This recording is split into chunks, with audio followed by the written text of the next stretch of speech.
I'm Cole Smithson. And I'm Liam Mulvanna. And we are here to do a TED Talk on a new psychological study. Thank you. So the new psychological study we found was to see if there was a relationship between sleep problems such as insomnia and self-harm. This study was led by Mary Heising, a psychology specialist from Uni Research in Bergen, Norway. It was then published in the British Journal of Psychiatry.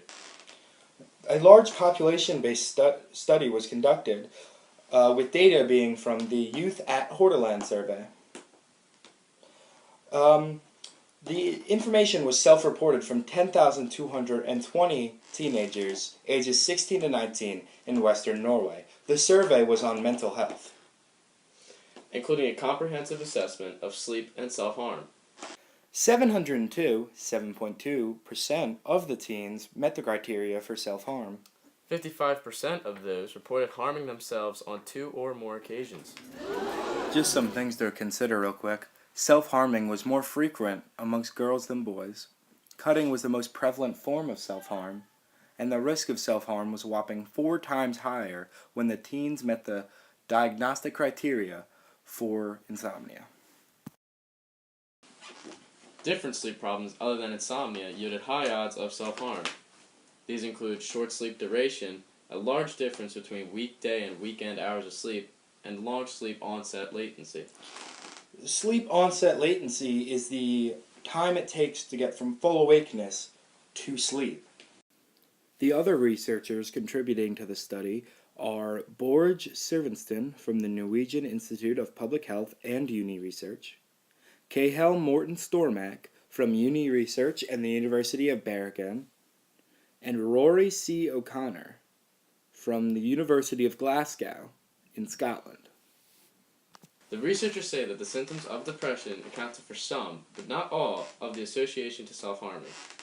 The researchers, however, wanted to emphasize that there is still a significant relationship between lack of sleep and self-harm, even when put into a fully adjusted analysis.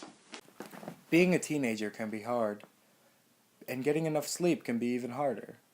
Here are some pictures of some teenagers struggling with lack of sleep and depression.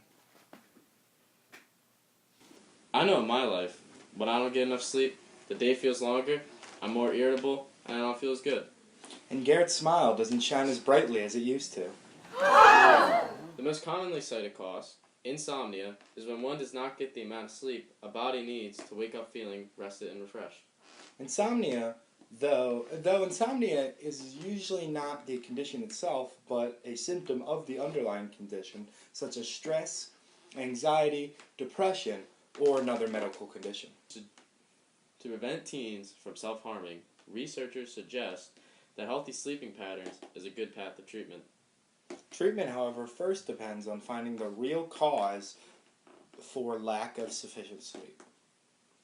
It can also result from certain lifestyle choices, including lack of exercise, too much partying, or even drinking too much coffee or soda. Whatever the cause is, it is a huge problem that teens aren't getting enough sleep and that they are harming themselves.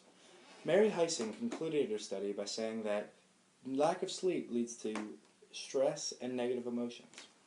Everyone needs to get enough sleep, especially teens, because it's a very stressful time in their lives, and if they don't get enough sleep, there's a direct link to self-harm, and that's a problem. So if you know anybody that looks tired all the time, is feeling stressed too much, tell them to consult their doctor about getting more sleep. I'm Cole Smithson. And I'm Liam Mulvanna. And this is our TED Talk. Thank you.